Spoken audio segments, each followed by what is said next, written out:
Let's take a look at that. You'll recall, and this is driving me nuts. You'll recall that there's been multitude of instances where the Democrats should have held Bill Barr to account. During in the run up to impeachment, they had said, we're going to talk to Bill Barr, and then they just basically blew it off. There has been such radical, it's really no other way to put this, radical neglect, wanton neglect by Nancy Pelosi in terms of allowing for oversight.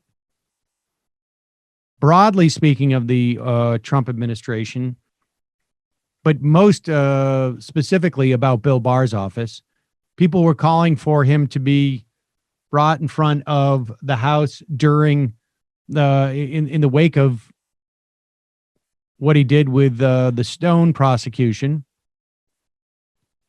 And what he's doing here is completely unprecedented. You have someone who pled guilty to perjury on multiple occasions. Now, the judge in this case does not have to accept the DOJ saying, we're going to stop our prosecution after all this, because they're at sentencing. He could just say, you know what? Not accepting that. Sorry. And it's quite possible he won't. If he sat down with any of the judges who have looked at any parts of this case, you'll recall one of the judges involved in this said, I'm surprised you're not being charged for treason. So they're seeing this. The question is how much political pressure will these judges feel when the entire administration, the Trump administration, is now saying that Flynn is like Nelson Mandela. I'm not kidding. Here is Barr. And we should say, remember, what was it? 3 or 4 prosecutors quit the DOJ case against Stone when Barr did this. One, I think, quit the entire DOJ. One of the prosecutors working on this case against Flynn quit on news that this was going to happen. These are all resignations and protests. Let's play this clip here from, this is Bill Barr explaining what he's doing on CBS. Oh, and make sure that let's do this in like a 4-frame or something like that, so CBS doesn't ding us. Go ahead. Exclusive interview this afternoon inside the Department of Justice. The Attorney General said he was obligated to drop the charges against the president's former national security advisor. Our duty, we think, is to dismiss the case. It's a stunning turn of events for Flynn, who in December 2017 pleaded guilty to lying to the FBI about his discussions with the Russian ambassador after the presidential election.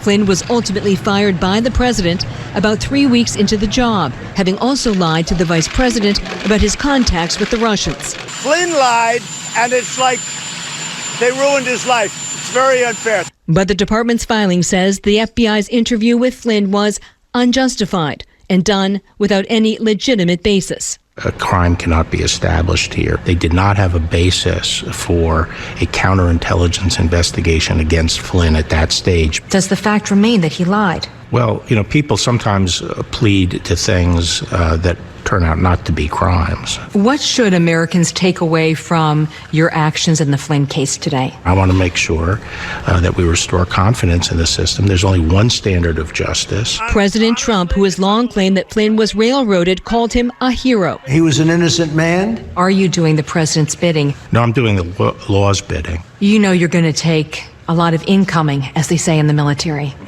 for this decision. I'm prepared for that. But I also think it's sad that nowadays these partisan feelings are so strong that people have lost any sense of justice. Flynn welcomed the news with a tweet of his grandson. And former FBI Director Jim Comey, who started the investigation into the president, voiced his displeasure on Twitter, saying the department had lost its way. When history looks back on this decision, how do you think it will be written? Well, history's written by the winner, so it largely depends on who's writing the history. Pause it. End it. I mean, the idea that this history, that just the concept of history being written by the winners is what you say when you are invading another country. Right? I mean, this is just really basically what you say when you're saying, and the law is specific, like if there is one institution in society that is supposed to counteract the idea that might makes right, it is the law. And yet his justification as how people will view this who are not invested in the partisan fight is, well, the fact that we have the power will dictate how people perceive this. It's not the law, which is specifically an institution to deal with the question of, does might make right?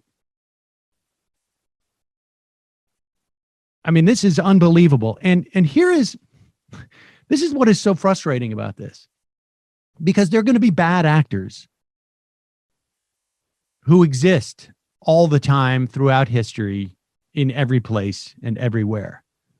But the point is that if there is an opposition party, let's say, they should be doing something. Here is Nancy Pelosi's response.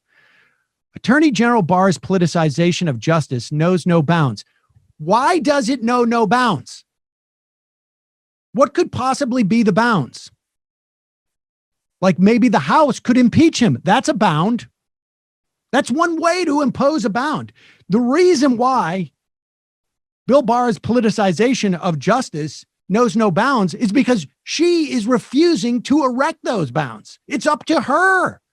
There is nobody else who is in a position to bind him to justice.